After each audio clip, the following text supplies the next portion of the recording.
ఓం నమో వెంకటేశాయ. ఆరోగ్య సోపానం కార్యక్రమానికి స్వాగతం.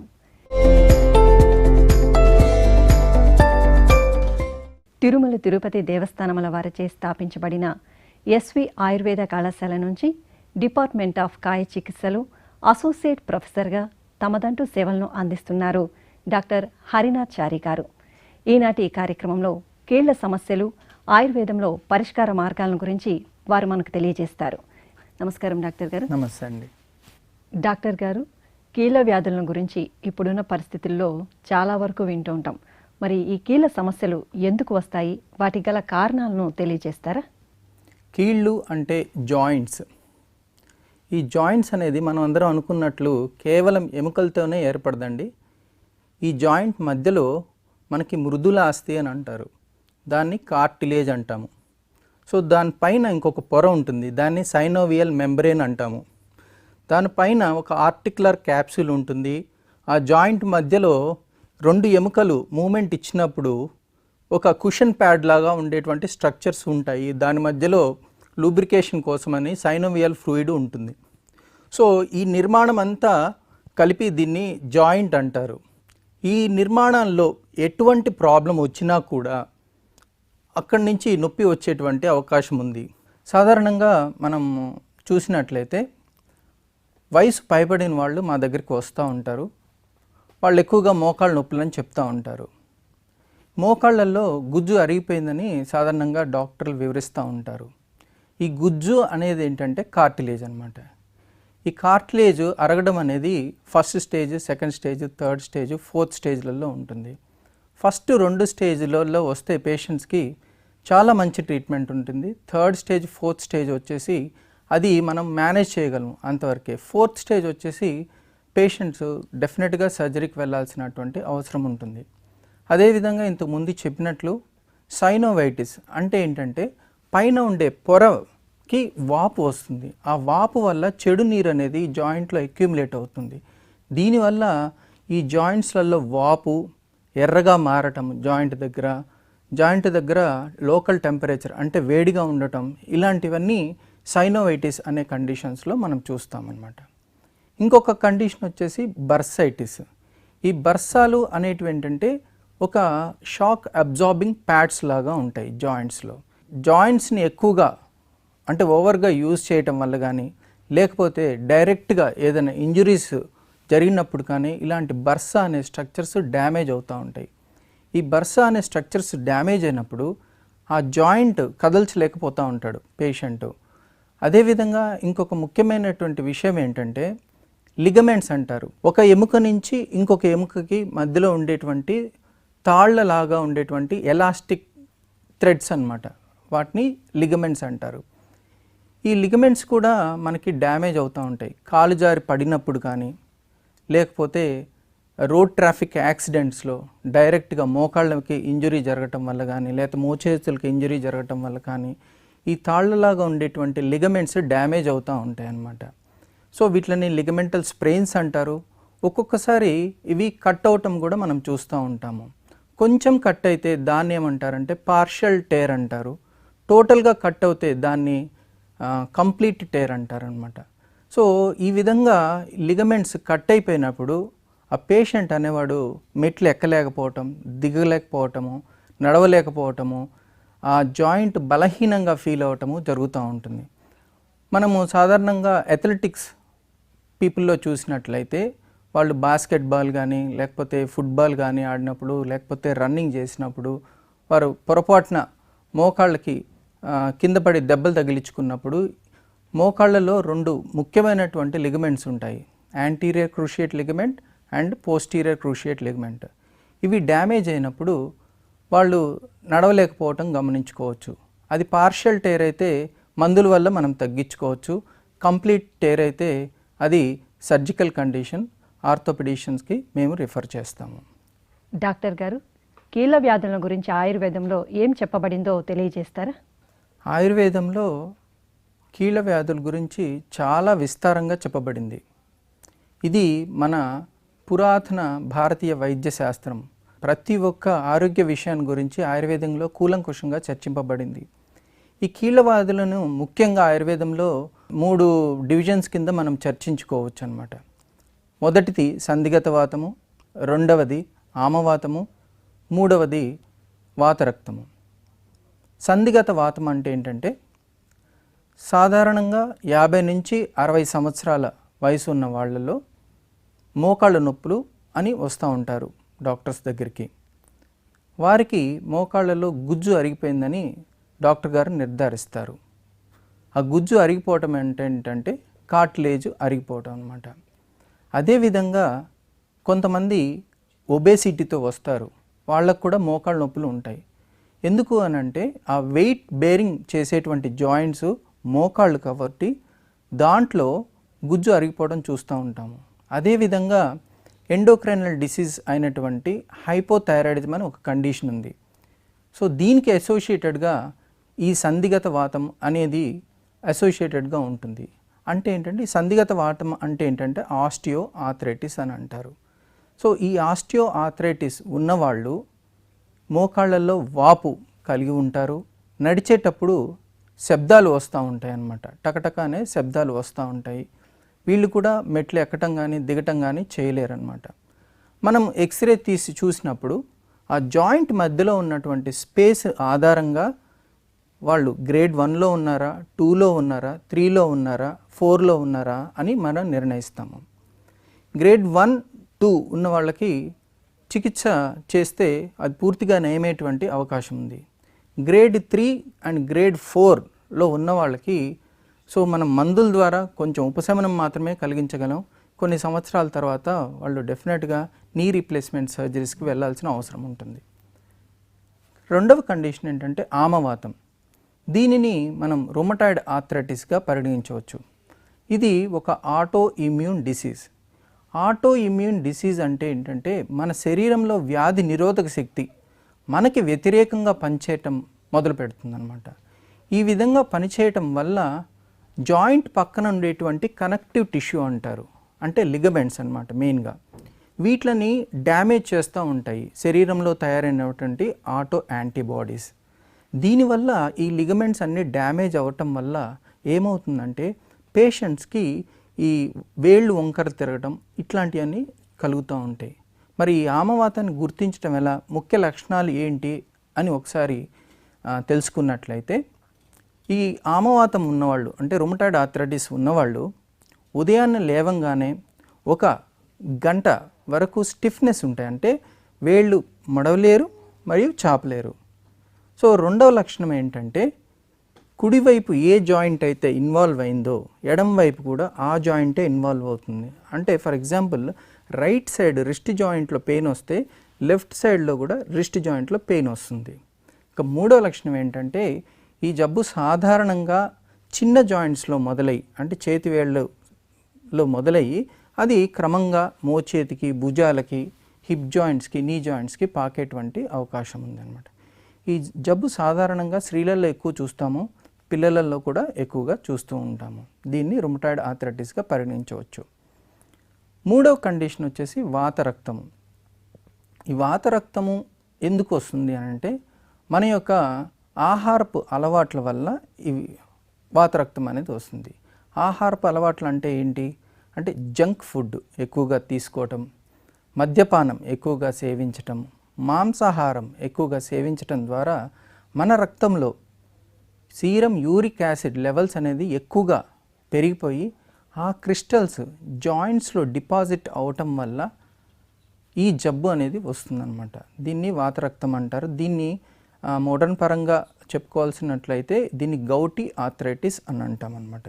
ఈ గౌటీ ఆర్థరైటిస్ ఉన్న వాళ్ళకి మెయిన్గా లక్షణం ఏముంటుంది అని అంటే కాళ్ళలో ఉన్నటువంటి బొటని వేలు మధ్య భాగంలో ఎక్కువగా ఎర్రగా మారటం, వాపు రావటము, సూదులతో పొడిచినట్లుగా ఉండటము, నడవలేకపోవటము.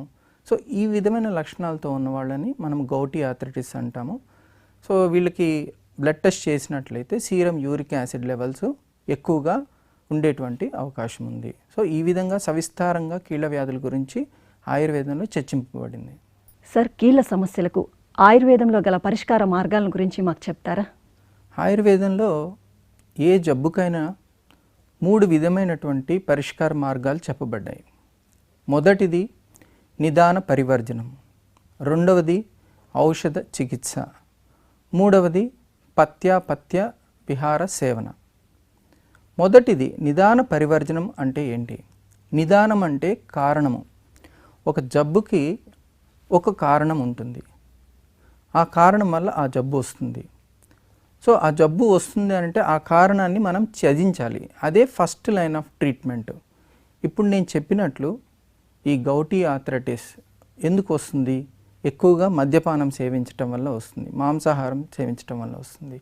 సో ఈ వ్యాధి ఉన్నవాళ్ళు ఫస్ట్ చేయాల్సింది ఏంటంటే మద్యపానాన్ని నిషేధించాలన్నమాట. సో మద్యపాన సేవన అనేది చేయకూడదు. రెండవది మాంసాహార సేవన చేయకూడదు. మూడో పాయింట్ ఏంటంటే అధికంగా ప్రోటీన్ కలిగినటువంటి వస్తువులైనటువంటి గుడ్డు ఇలాంటివి కూడా వీళ్ళు అవాయిడ్ చేయాల్సి ఉంటుందన్నమాట. సో నిదాన పరివర్జనం అనేది ఫస్ట్ లైన్ ఆఫ్ ట్రీట్మెంట్గా చెప్పబడింది ఆయుర్వేదంలో. రెండవది ఔషధ చికిత్సలు.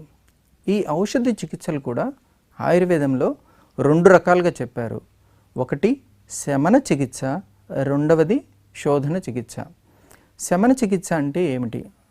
శమన చికిత్స అంటే ఆభ్యంతరంగా మందులని వాడటం. ఆభ్యంతరంగా మందులు వాడటం అంటే ఇంటర్నల్గా మెడిసిన్స్ తీసుకోవటం అన్నమాట. అదేవిధంగా ఈ జాయింట్స్ గురించి మాట్లాడుతున్నాం, కీళ్ళ నొప్పుల గురించి మాట్లాడుతున్నాం కాబట్టి పైన ఆయింట్మెంట్లు అప్లై చేయటము, ఆయిల్స్ అప్లై చేయటం కూడా ఈ శమన చికిత్సలో అంతర్భాగమే. శోధన చికిత్స అంటే ఏమిటి? శోధన చికిత్స అంటే వ్యాధి తీవ్రత అధికంగా ఉన్నప్పుడు ఈ శమన చికిత్సలు అనేటివి పనికిరావు. పేషెంట్ని అడ్మిట్ చేసుకొని ఈ శోధన చికిత్సలు అనేవి చేయాల్సి ఉంటుంది. అంటే ఇన్ పేషెంట్స్కి చేసేటువంటి చికిత్సల్ని మేము శోధన చికిత్సలు అని అంటామన్నమాట. ఈ శోధన చికిత్సల్లో ఏమవుతుంది, ఏ విధంగా పేషెంట్ బెనిఫిట్ పొందుతాడంటే శరీరంలో ఉన్నటువంటి టాక్సిన్స్ అన్నిటినీ బయటికి పంపించే ప్రక్రియనే శోధన చికిత్స అని అంటాము. అంటే ఫర్ ఎగ్జాంపుల్ ఆమవాతం గురించి మాట్లాడుకున్నాం. ఈ ఆమవాతము అంటే రుమటాయిడ్ ఆర్థరైటిస్. ఈ రుమటాయిడ్ ఆర్థరైటిస్లో ఆటో యాంటీబాడీస్ ఎక్కువగా ఉంటాయి మన శరీరంలో. వీరికి ఏం చేస్తామంటే ప్రత్యేకమైనటువంటి ఔషధాలు ఇచ్చి వమనము కానీ లేకపోతే విరేచనం కానీ లేకపోతే మెడికేటెడ్ ఎనిమాస్ అంటే వస్తి కానీ చేయించటం ద్వారా శరీరంలో ఉన్నటువంటి టాక్సిన్స్ బయటికి వెళ్ళటం, ఆ ఆటో యాంటీబాడీస్ యొక్క తీవ్రత అనేది బ్లడ్లో తగ్గటం అనేది జరుగుతుంది. దీనివల్ల ఏమవుతుందంటే పేషెంట్కి వెంటనే పెయిన్ రిలీఫ్ అవ్వటము, ఆ జాయింట్ యొక్క స్వెల్లింగ్ తగ్గటము ఇట్లాంటివి గమనించుకోవచ్చు. అంటే ఇన్పేషెంట్స్గా చేర్చుకొని చేసేటువంటి చికిత్సల్ని మేము మెయిన్గా శోధన చికిత్సలు అంటాము. ఇప్పుడు సంధిగత వాతం అంటే ఆస్టియో ఆర్థరైటిస్, వాటికి సంబంధించిన శమన చికిత్సలు మనం తీసుకుంటే గుగ్గులు ప్రిపరేషన్స్ ఎక్కువగా మేము వాడుతూ ఉంటాం అన్నమాట ఆయుర్వేదిక్ డాక్టర్స్. గుగ్గులు ప్రిపరేషన్స్ చాలా వెరైటీస్ ఉన్నాయి. ఫర్ ఎగ్జాంపుల్ చెప్పాలంటే త్రిఫలా గుగ్గులు, సింహనాథ్ గుగ్గులు, యోగరాజు గుగ్గులు ఇలాంటి మెడిసిన్స్ చాలా ఉన్నాయి. ఆయుర్వేదిక్ డాక్టర్ గారు రోగిని పరీక్షించి వారి యొక్క ప్రకృతి అనుసారంగా, వారి యొక్క వ్యాధి అనుసారంగా సో ఈ మెడిసిన్స్ అనేటివి ప్రిస్క్రైబ్ చేస్తారనమాట. వీటిని మనం శమన చికిత్సలుగా భావించవచ్చు. నెక్స్ట్ శోధన చికిత్సలు అంటే ఏంటంటే ఈ పేషెంట్స్కి మనం ఏం చేయాలి అని అంటే ఇప్పుడు ఫర్ ఎగ్జాంపుల్ ఆమవాత అని చెప్పున్నాను, రుమటాయిడ్ ఆర్థరైటిస్. వీరికి వ్యాధి తీవ్రత ఎక్కువ ఉన్నప్పుడు వాళ్ళని అడ్మిట్ చేసుకొని వివిధ రకాలైనటువంటి ఆయిల్స్తో మర్దనాలు చేయటం, వివిధ రకాలైనటువంటి కాపడాలు పెట్టడం, వీరికి ముఖ్యంగా వైతరణ వస్తి ఇలాంటి మెడికేటెడ్ ఎనిమాస్ ఇవ్వటం ద్వారా నేను చెప్పినట్లు డీటాక్సిఫికేషన్ జరిగిపోతుంది. ఆ జరగటం ద్వారా పేషెంట్స్కి వెంటనే వ్యాధి తీవ్రత తగ్గి ఆ నొప్పి నుంచి ఉపశమనం పొందుతాడు. అదేవిధంగా ఈ వాతరక్తం అనే కండిషన్లో కూడా పేషెంట్స్కి మందులు ఇవ్వటం ద్వారానే అధికమైనటువంటి ఉపశమనం కలుగుతుంది. సో వాళ్ళని ఇన్పేషెంట్స్గా అడ్మిట్ చేసుకొని చేయాల్సినంత అవసరం ఉండదు. కానీ వ్యాధి తీవ్రత ఎక్కువగా ఉన్నప్పుడు వారికి కూడా శోధన చికిత్సలు అనేటివి వాళ్ళని అడ్మిట్ చేసుకొని మేము చేస్తున్నాము. సాధారణంగా ఏమనుకుంటారంటే ఈ రుమటాయిడ్ ఆర్థరైటిస్ ఒక్కసారి ఒక పేషెంట్కి వస్తే లైఫ్ లాంగ్ మందులు వాడాలి అని ఒక అపోహ మాత్రం ఉంది. కానీ మా ఎస్వి ఆయుర్వేదిక్ హాస్పిటల్లో వచ్చిన రోగులకు మేము అడ్మిట్ చేసుకొని ఈ శోధన చికిత్సలు, ఈ శమన చికిత్సల ద్వారా కంప్లీట్ క్యూర్ చేసేటువంటి అవకాశం ఉంది.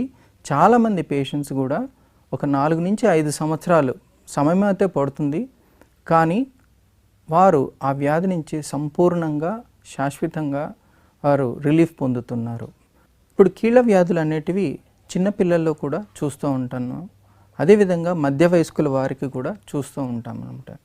అయితే ముఖ్యంగా ఆలోచించవలసింది ఏంటంటే వీరికి ఏమన్నా ఫ్యామిలీ బ్యాక్గ్రౌండ్ ఉందా అది అనేది మనం చూసుకోవాలి. హెరిడిటరీగా ఏమన్నా వస్తున్నాయా, సో వంశపారంపరంగా వీళ్ళకి ఏమన్నా వస్తున్నాయా. ఈ కీళ్ళ వ్యాధుల్లో మెయిన్గా ఈ ఆమవాతం, రుమటాయిడ్ ఆర్థరైటిస్ అలాంటివి కొన్ని ఆటో ఇమ్యూన్ డిసీజ్ ఉంటాయి. అవి ఫ్యామిలీలో ఉంటే అవి నెక్స్ట్ జనరేషన్కి వచ్చేటువంటి అవకాశం ఉంది. ఈ రోజుల్లో వివిధ రకాలైనటువంటి జంక్ ఫుడ్స్ తినటం ద్వారా ఈ న్యూట్రిషన్ డెఫిషియన్సీస్ అనేటివి ఎక్కువగా డెవలప్ అవుతున్నాయి.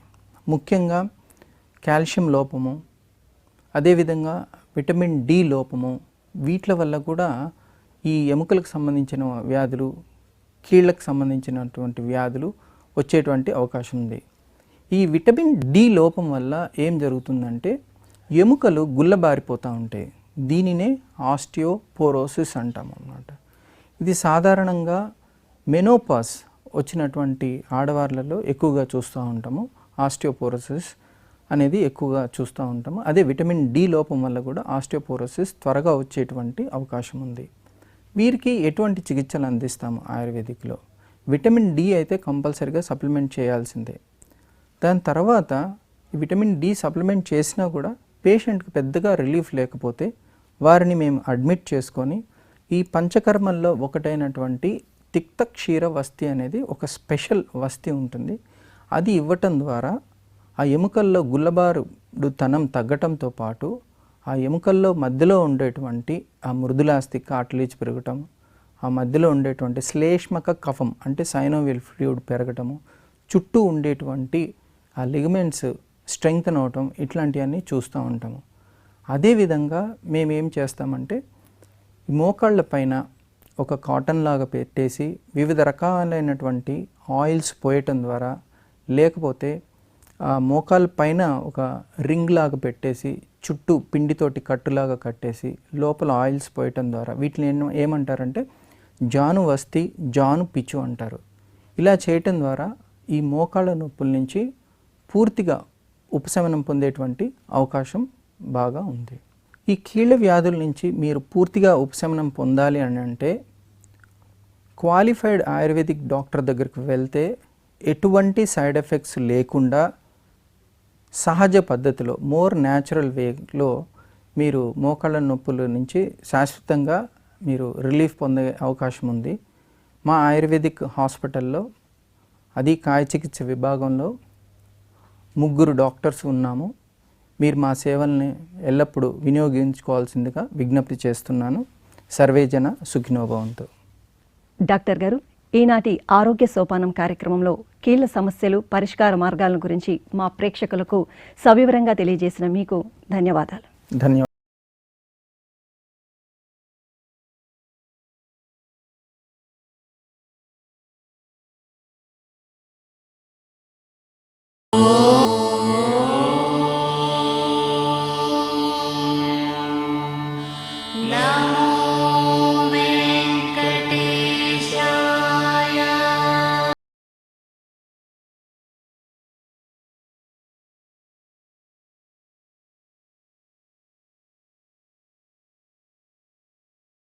Om